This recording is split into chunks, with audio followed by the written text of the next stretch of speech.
I'm not gonna use. Je pense. It's too obvious. Le corps en extase dans son corps. Les prières sombres des morts. Mon esprit me sert de décor. Et j'adore. Uh-oh.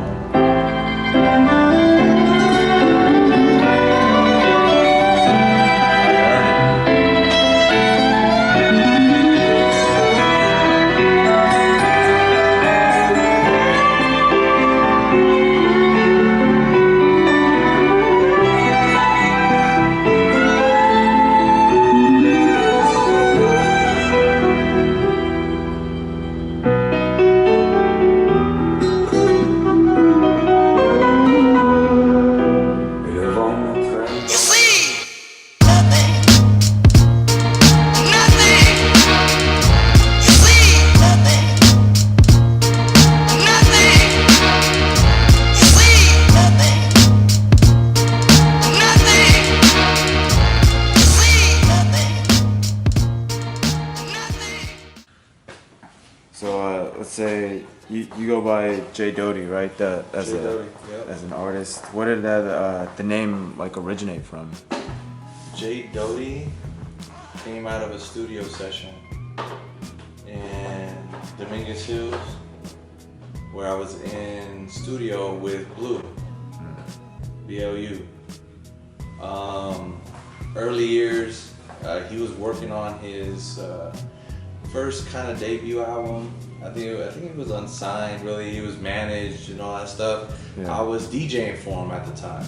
I was a DJ for years, and he's known that. And he was, he was the homie from school, and just wanted to work together. Yeah. There were certain scratches on some of the songs that he needed, and which I provided, and we're going through things. He was doing some ad-lib recording, and at the end he wanted to shout me out. Yeah. And during that time I was going by J Doe Dee, which was like a variation of my own name. Yeah. Which, it wasn't so creative, but Yeah. it's kind of what I was thinking about, something personal. He was trying to say it on the record. He was J-Doza? J-Doza? And he couldn't, it just couldn't come out, so he kept doing retakes on shouting me out. It wasn't even part of the song. Yeah. And then he was just like, Doe Dee, I'm just gonna call you Doe Dee, and that's what it is, right? Holla at my boy Doe Dee. Yeah. That's And it. stuck. How was it? Just like working with him and. I wanted, Blue, when I met him at school, he was a friend. Yeah.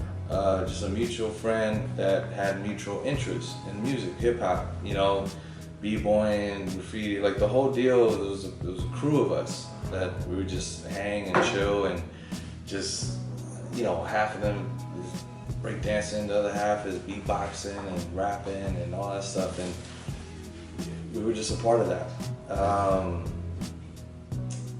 I thought I was going to, I guess when he asked me to DJ for him, kind of be at the beginning, provide scratches, kind of play his songs for the shows he had. It was just an experience that I didn't expect to get. Yeah. I thought, oh my God, he's working with people, he's gonna grab a DJ, a known DJ. Yeah. But he asked me, and I was so grateful and excited, and it was a great experience. And during that time I was producing music, and he would hear,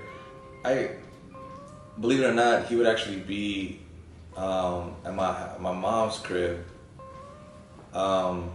in my living room, and he's at the computer just kind of going through beats.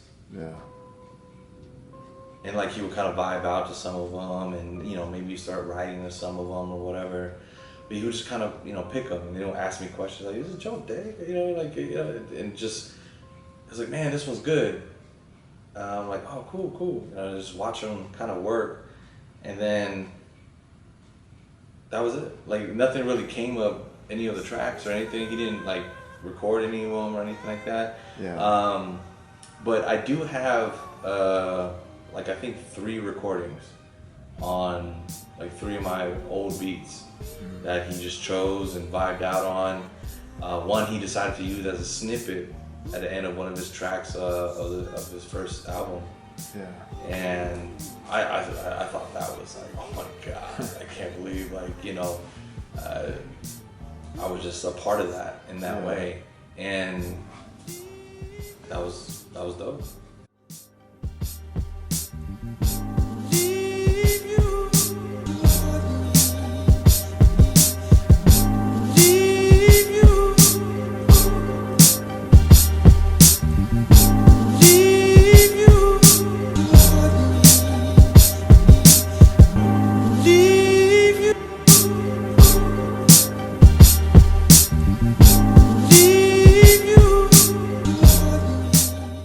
From that group of like, you know, being so involved in like the different aspects of like hip hop, like, you know, beatboxing, b-boying, rapping, producing, DJing, like what was it about like producing and DJing that was like, man, this is what like I really enjoy. Right. You know, like I have to say it grew into that. It wasn't initially started that way. Yeah. Because I was beatboxing in middle school, just kind of, you know, banging on the tables, you know, pins and doing patterns and stuff like that, and then I started adding the beatboxing element, you know, and there'll be other, you know, other friends there that would kind of be into it as well, and you know, some are getting really good and fast. And that kind of morphed into breakdancing. I just got into b-boying and I just didn't stop. That's all I did. Yeah. I just remember, like, even an 8th grade dance where, you know, all the 8th graders are going in. Yeah. Everyone's like, you know, being awkward and dancing and all that stuff. I'm there with like 8 friends and we're just got a b-boy circle. And that's all we're doing. Yeah. And I'm just drenched in sweat like the whole time. And then shortly after, my brother shows up out of nowhere with a turntable, a Technique 1200. No mixer, just a turntable with a needle. And we had to hook it up to our audio receiver, an old one that my pops had laying around. And we just hooked it up, and he had one record because he stopped by a record store and he bought Nas's Like, produced by DJ Premier. Yeah. And it was just the one record, and we just got it hooked up, put it on, and we just started playing it.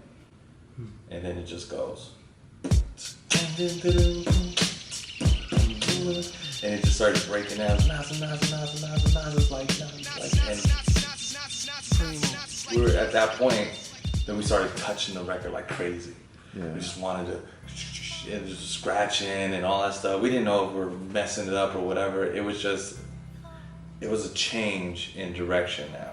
Yeah. Because I was supposed to be, you know, one of the very few Mexican NBA basketball players when I grew up. Yeah. That was the goal. Yeah. Play basketball all my life. That's what I was going to do. And I got pretty good at it. But all that changed.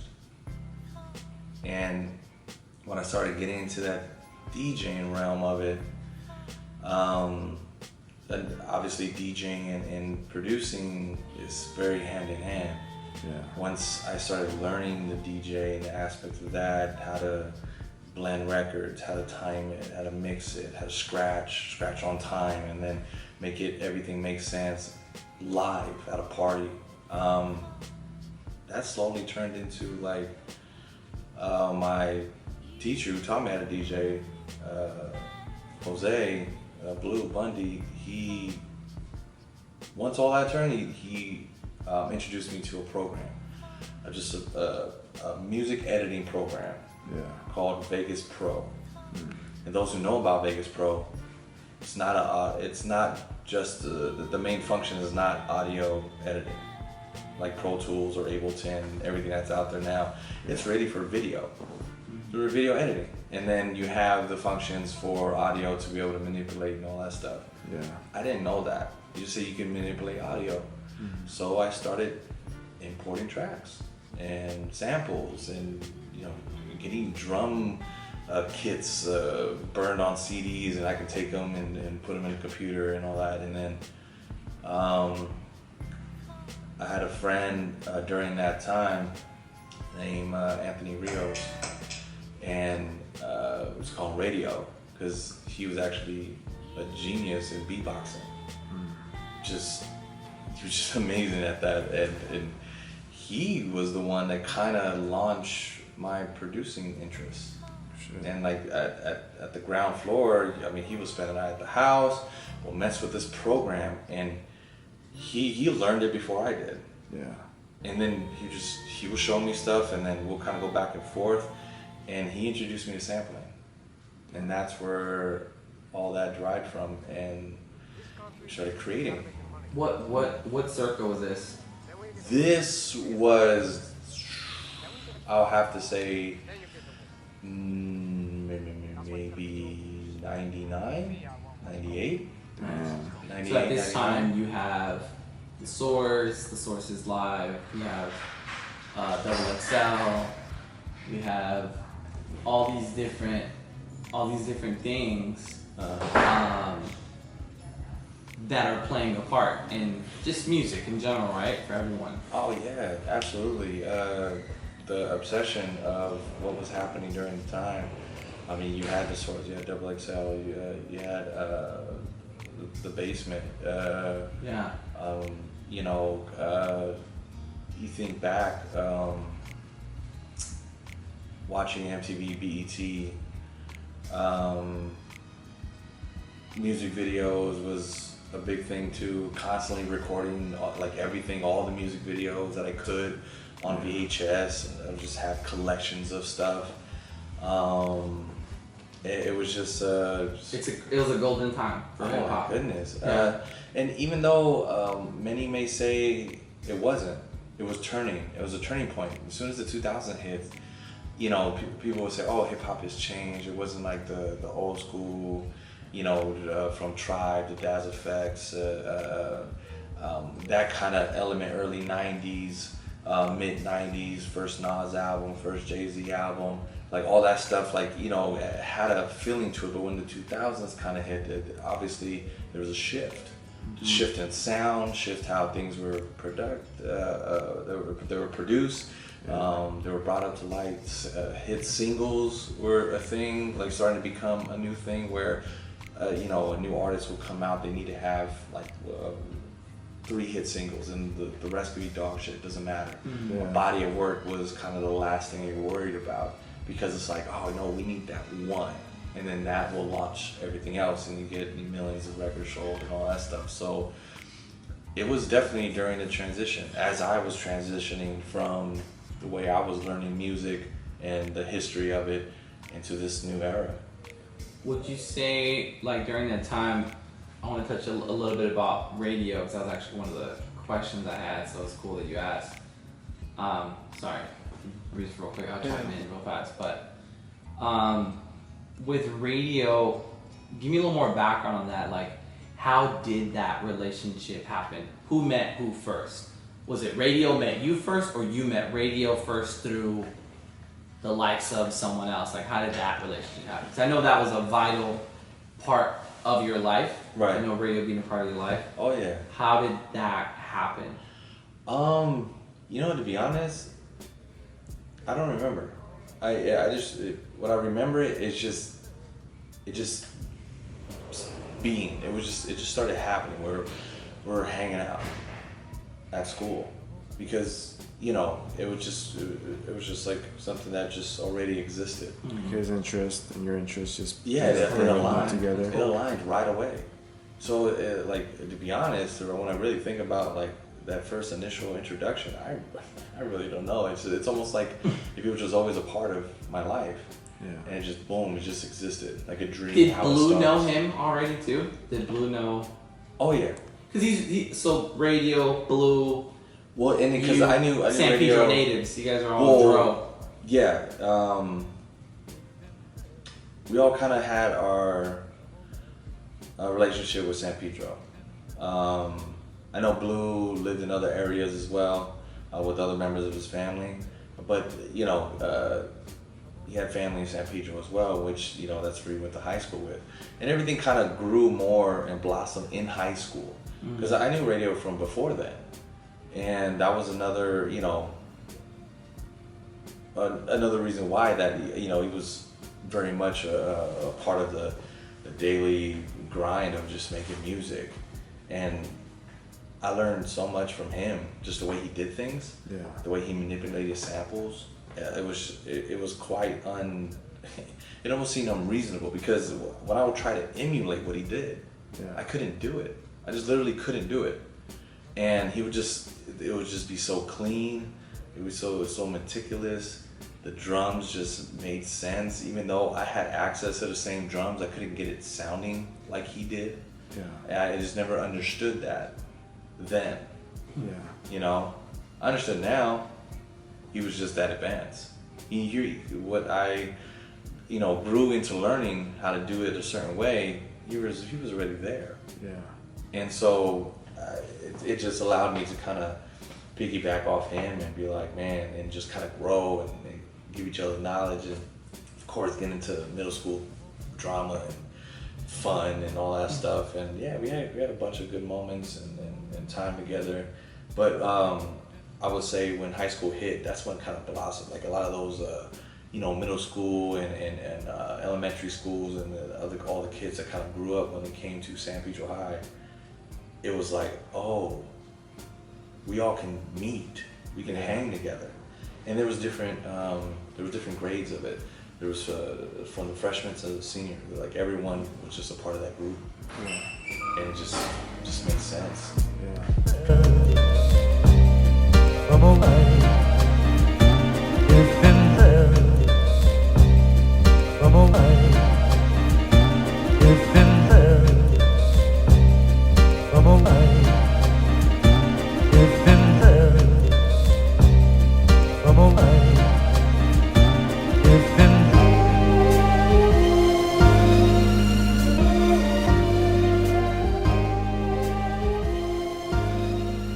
What would you say you like your style? Do you pull it from somewhere, or is it a mixture of just things you've just have learned overall in your years, like it just made yourself, or like where would you say you pull your style from of when it comes to just making a beat, you know, laying something down? I thought about this for a while. I knew, like, you know, you get asked, what do you sound like? In the beginning, it sounded like everyone. I emulated, I copied, because you know it's doing something that you never done before. You're kind of you're riding, you know, on other people's creativity. And so from the Pete Rocks to DJ Premier to Timberland to Neptune to Kanye West to J Dilla.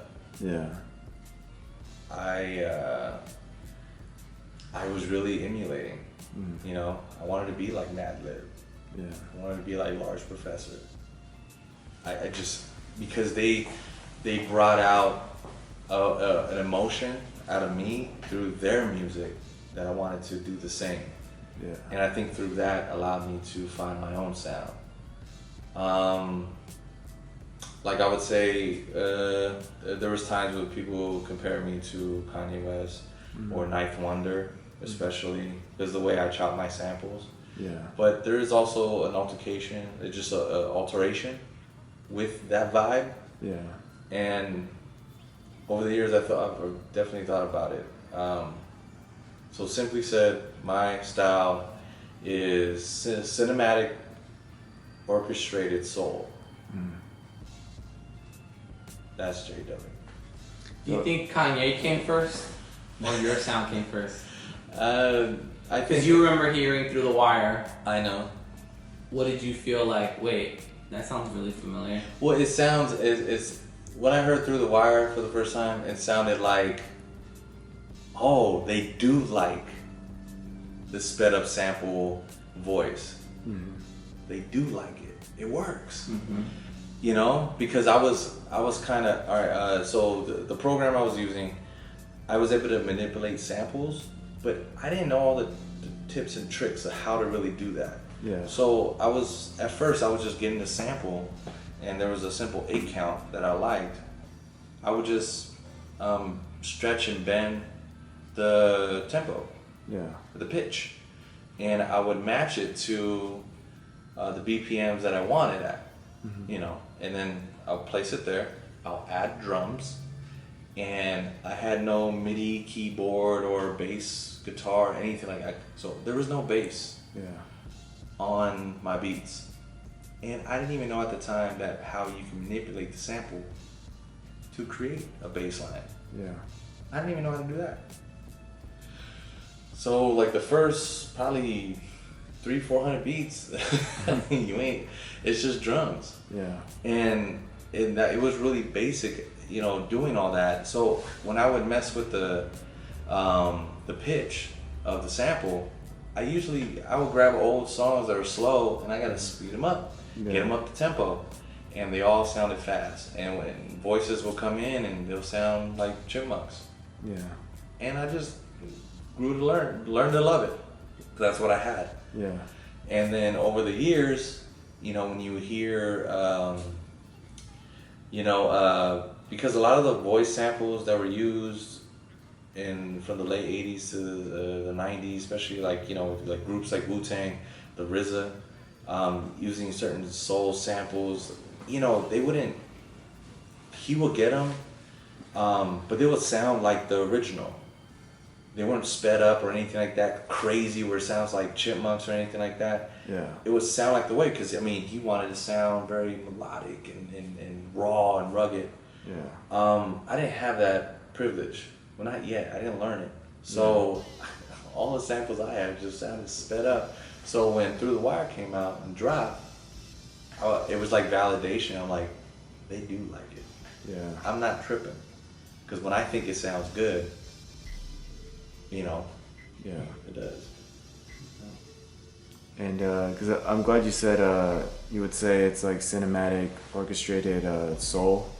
It's like just going through just your post, you'll have like a scene, you know, from like an old movie with, you know, the beat playing through the scene, and it feels like very like it's like a puzzle, like the music with the scene, like a puzzle piece perfectly fits in together. It demonstrates mood. With the feeling behind it, almost like it's an orchestrated cinematic moment. And that's I love doing that.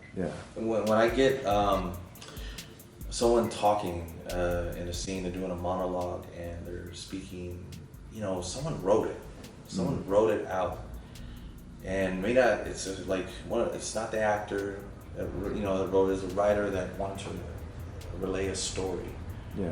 And get, you know, a whole movie made, and they have to translate it into visual aspect. So I took a little bit of that and try to translate it into a hip hop scene, in a sense, to make it sound like it's you know, do a hip hop track, make a beat, and make it sound cinematic, sound important. Like, wow, this is meant to happen. And it kind of carries it that way, and that, you know, I end up doing it a lot. Sometimes most of the time it doesn't work because I'm forcing it because I want to make it happen, but every now and then, one just hits. And at what point in this, where does Miguel come into this? Miguel. And for those that don't know, like, explain what Miguel we're talking about. We're talking about not like Miguel from no, that's just homie Miguel. Well, I mean, he was the homie Miguel. Miguel Jontel Pimentel. We used to love his name because it all rhymed. And it was like, man, you're naturally musical already. But no, Miguel, the artist, the Miguel, went to school together. It was middle school, man. that's how we met. We both went to the same middle school, and again, it was one of those things like it's not like hey, I'm Miguel. Oh, hi. It just all of a sudden we're all hanging around the same group and just worked. And I mean I remember in the beginning we weren't that close. He had his friends, I had mine, and we knew of each other, but we weren't that close or anything. When high school came, that's when things changed because that's when interests kind of start to shine. Yeah. If you're gonna be that athletic jock, you start doing athletic jock things. Yeah. You're gonna continue on with video games and you're on that nerd shit. You're gonna vibe and connect with other that have the same interests, and that's what happened. Yeah. Me, Blue, Miguel, there was Gonzo, there was so many other people that were all involved in the same thing. Yeah. And we just vibed. And that's what it was. And Miguel was there. I mean, there was moments with Miguel where he had a digital recorder. I remember that. And he would carry it with him all the time. And he's singing melodies and la la la, and he was like, oh, and he recorded it and he was like, oh, that's dope. And he would save it for later and whatnot. He was already like being developed at that point. Yeah. You can already tell like he had moves going for him already. And he's just discovering more of what he can do. Some girls from school will approach Miguel. They're like, oh, can you sing? Can you sing for us? Can you sing for us? And if I'm around, Miguel will be like, hey Jay, can you hit that beatbox of that Bilal?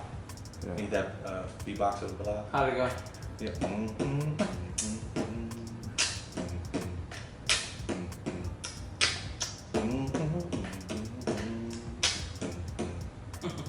Simple. Yeah. That was it. Actually, I didn't even have to do it well because he did the rest. And when he hit that last note, Yeah. leading on to the first hook, that high falsetto, that's what got him melting. And that he was just like, "All right, guys, see you later," and just move on. Yeah. And like moments like that is, it's fun. It was think back, you laugh at it. Yeah. It was great. It was great times, but he definitely never stopped. Obviously. Would you He's still say you doing his thing. influenced Miguel and Blue to make eventually a record together? Did you have something to do with that introduction between them two? You know what? No, I wouldn't say that I was directly influencing them to create a record together. I just remember that because of the group that we're all together constantly doing all the same, we all just bumped in each other, and one day, you're gonna vibe with Miguel, the next day you're gonna vibe with Blue, the next day you're gonna vibe with someone else, and then, it's just, everyone's doing their thing, and it was kind of inevitable that they were gonna come across each other and understand each other's talents and where they were at. Yeah. Because we look at Blue, and he would battle various different people and all that stuff, and then, you can tell he was on a different level. Yeah. In high school. And same thing with Miguel. Yeah, there were singers, but then there was Miguel. Yeah.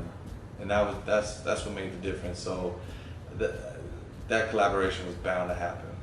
Whether I farted in the wind or made a butterfly tick or whatever, it was bound to happen. Dead or alive, producers, musicians, artists, who would you have a nice cup of coffee with? Oh, How would that conversation start?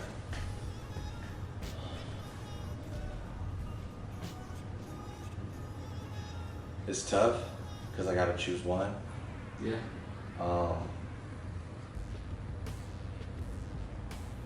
Because there's an obvious choice, and then there's a curious choice. Because the obvious choice is J Doe Dee. That would be the obvious choice. And How would that conversation start with you and Dilla? Cup of coffee, Yeah. Well, I would ask him just like, you know, how often did you forget to eat? Yeah. And did you ever think that, you know, like,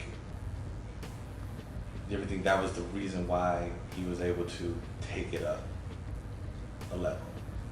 You know what I mean? Yeah. The music was so important. It trumps nutrition. Yeah. And it only identifies why I'm not him. Yeah. And, you know, just talk about the hours and hours of in studio. You know, not really who he worked with, just, you know, kind of how certain beats came together. Like when he came across that Bobby Caldwell sample for The Light for Common. Because Common is my honorable mention when it comes to coffee. Because Common's, you know, to be able to kind of talk to him about just how to put thoughts on pages. That's another kind of like early influence, you know, when I was a kid learning about producers and artists, it was kind of like it started with them. Yeah. You know, where it's like became the obsession. But I think the appropriate thing was like probably asking Dilla, how would you take your coffee? Yeah. And then I'll buy it. You know, because I would be grateful. What 3 albums are you putting in your youngest kid's hands to show her your sound? What influenced you? What 3 albums are those?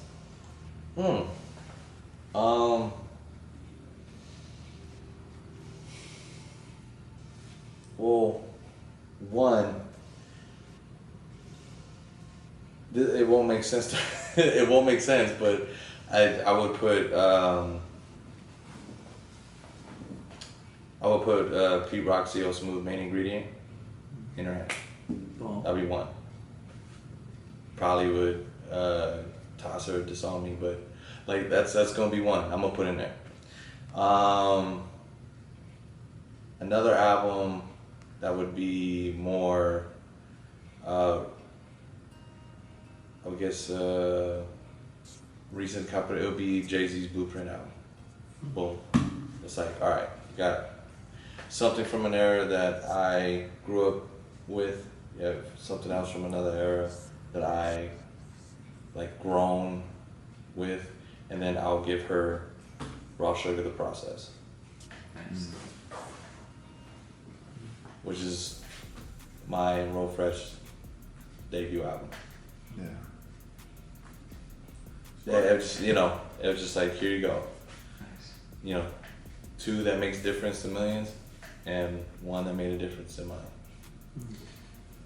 With you know, having kids now in your life and you know, being married, how would you say, how do you find like the time, or like do you make the time to pursue like your passion? Like where do you find where you're like, I'm still gonna keep doing this because like I love this? Right. Is it, you know, is it time that they know about, like, oh, he's, you know, he's right now he's doing his thing, or is it something you have to like wait, like, all right, it's the middle of the night, everyone's asleep? That's a very expensive question. I say that because one thing, being married and having 4 kids, that I learned is that time is valuable. And the fact that I can make a beat, you know, 1 in a week, that's expensive to me. Yeah. Because either I am sacrificing time with my family, or I'm sacrificing sleep for me to be rested for work. Yeah. either way, it's not straight time. You know, it's not like, all right, this is daddy's making music time, you know, and I get pushed, you know, everyone's pushed aside and it's me. Yeah. Because I value time with my family and understand the responsibilities I have by going to work. It's an either or. Either I'm doing one versus the other, and that's what it is. So it's when I get the time, I'm sacrificing one. So it's I still look at it as a privilege. Yeah. Because I got rid of my turntables a long time ago. Mm-hmm. You know, like I have a basketball that I don't use. You know, there's a certain old habits that I had. You know, all my notebooks that I used to write lyrics and rhymes to, they're all in storage. Yeah. You know, I don't really look back at them or anything like that. But making beats is still held on, and that's probably something I'll never stop. And how would you describe your creative process from like the time you have that idea to the time where like you make the beat? Is it a continuous thing where you're like, all right, I got this idea, I make it, then this idea, I make it, or is it like just you're constantly brainstorming, so you're constantly able to just lay something down because you have all these stored just ideas and all Right. these like stored. Well, there's two sides of Doe Dee, I would say. There's sample Doe Dee, and there's non-sample Doe Dee. And then there's Doe Dee. And then and then there's a little bit of both. Because the majority of my beats, I use samples. I do. Yeah. But then there's a good chunk of them that are just all me playing. You know, I'll play on the MIDI keyboard, and I'll just, you know, look for sounds and try to get creative with melodies and patterns and whatnot. Yeah. And then sometimes I'll mix a little both. You know, that's very rare, but that does happen. So when it comes to my usual beat making side, sampling, I very seldom know what I'm sampling before I sit down and begin. Sometimes I'll hear something on the radio, or there's been times where like I'm in the elevator and there's music playing. I'll have to get close and Shazam it because I'm like, oh my God, I want to do something to this. Yeah. And I'll find out what that is and whatnot. There was an early point that I would go record shopping and crate dig. Where to? The Amoeba to there's a record shop, old record shop in Torrance. There was one in Long Beach I used to go to. There was I'm forgetting names of record shops, but there was one. Well, yeah, I mean, Fat Beats was more modern stuff. They would have some, you know, things I can mess with, you know, incredible beats and breaks that I would kind of use to kind of add to drums and whatnot. But there was another shop in, I think it was a Downey off of Firestone I used to go to. And yeah, I'll pick out stuff and place it down. And when I see a yard sale, especially, they might have some old records or whatever, pick that up. And I'll try to get samples out of that, you know, input that in. But for a long time, I kind of stopped doing that because, you know, I need, you know, 2 garages, an elephant, and to start holding all those records. And that was something that I didn't want to do anymore. Yeah. So I got rid of the crates. I kind of gave them all to my brother. And he's the one that continues DJs, you know, shout out to DJ Doe. But he continues to DJ, do his thing, and he has all the records. I exchanged them for, you know, baby toys and all that stuff, and I started to just started ripping things off of YouTube and anywhere online I could find certain samples, or literally I'll just record it with my phone. Just, you know, record it and I'll get the sound out of that. You know, I know it may not be perfect, but, you know, I'm not running, it doesn't have to sound perfect. I'm not being picky at all. I use what I have and I use what I can get. You know, I hear producers like, especially like Madlib, were crazy obsessive on a particular hi-hat that was from this old, 1979 jazz record that he had to get and he couldn't find it, and he just had to bring it out. Did you ever catch yourself Particular doing snare. that at some point? And you, Well, when you produced? it's so crazy. It's like I know producing sound. It's very much sound. So you're hearing it, and you're like, oh, okay, that sounds dope. That sounds dope. But a lot of times when I'm looking for a particular drum and everything, it has to feel a certain way. And it's just I base it off of feeling. I may have used the same drum kick 1,000 times, but if it still feels good for this particular record, I'm gonna use it. Yeah. I'm just gonna use it. Or if I need to tweak it a little bit, maybe add some effect to it, all that can help get you where you need to be. But it's all about feel. And when I'll sit down, start up the computer. Maybe I'll just start browsing YouTube. Start looking up old, Minnie Riperton, Al Green, or Sly Johnson, or you go with Coltrane, Miles, you go in the jazz section and all that, and then a lot of times where they have you looked up a song, right, and it's Delphonics, and there's a song. Sometimes they'll suggest an artist that you're just like, what was that? Yeah. It looks interesting. I'll click on it and it sounds amazing or something. And I'll grab it, I'll rip it, put it in Ableton, and just listen to it. And then I start, I hear something I like, I grab it, put it aside, copy it, put it aside. Another sound comes up, I'll get that, put it aside. Just listen all the way through it. Maybe repeat it, like, oh, wait, that sounds pretty cool. And then I'll get all the pieces, get them all together, and then start arranging it. Yeah. Like, making decisions whether I want the tempo to be kind of sped up, fast, or kind of slow it down. And then also it's like, what's kind of vibe to this? Like, do I want to make it a certain kind of rhythm, or do I want to sound very trappy or not, or very hip hoppy, or, I don't know, do I go old school? And you kind of just start building it together, and then all of a sudden, the first bar is kind of put together and you like it, and then you start adding to it. Yeah. You start expanding it.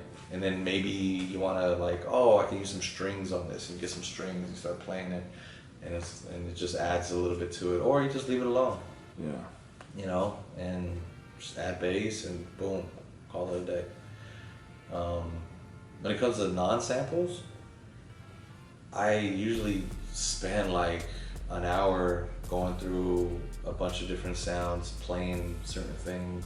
Mm-hmm. And it could be the same thing over and over again, but it's like I'm trying to get this to ignite and start going in a direction that I haven't already gone already. Yeah. And just go off that, and then once I get that one thing, whether it's like a quick little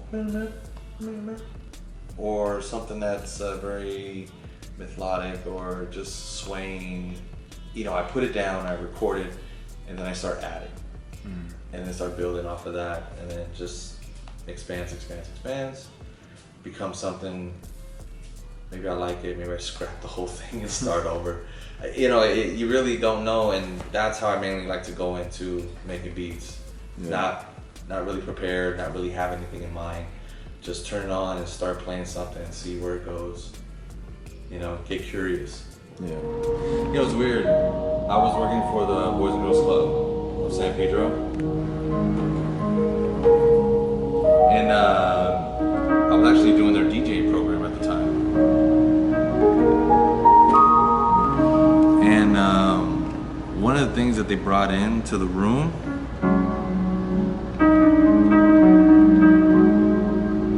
was a wall piano, just a short, stubby wall pianos. And I remember just being fascinated with it, and just started literally just doing that, trying to see what sounded good or whatever. it's really just all that I was doing. Then, you know,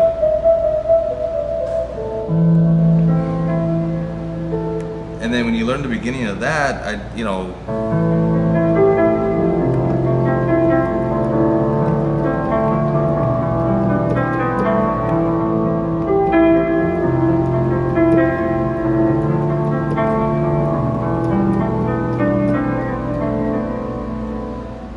15 minutes before work.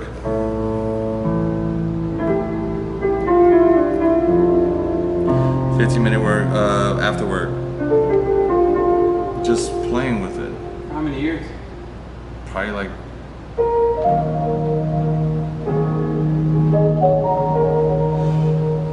maybe like off and on for 2-3 years. 15 minutes. 15 minutes, and then I started just, I don't know what all this means. I play anything, you know, I really, I don't know. It's just a, I think really, it's just all feel, like, you know, I was talking about just beats and drums and all that stuff, just.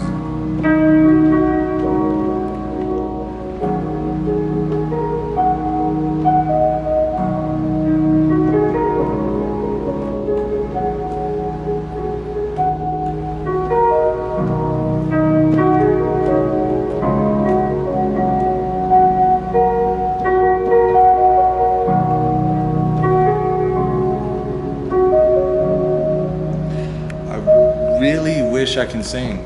I really wish I had that ability, because I would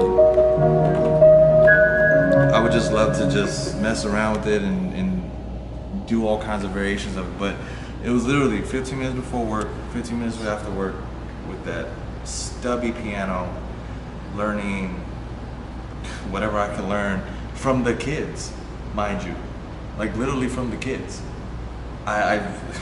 They would teach me, you know, chopsticks, like, you know, and I just started expanding from that, and then, you know, just trying to incorporate any sound into production and what I do and beat making and all that stuff. So. What do you got for us, man? Oh, okay. See what we got. We got that down. You got that down? Okay. So once I kind of have the puzzle pieces I want that I'm going to use, you know, and kind of make the best out of it, so I kind of start adding drums just to kind of give me a pattern, what I'm going to work off of. And it's just the drum, kick and snare, just to keep me honest.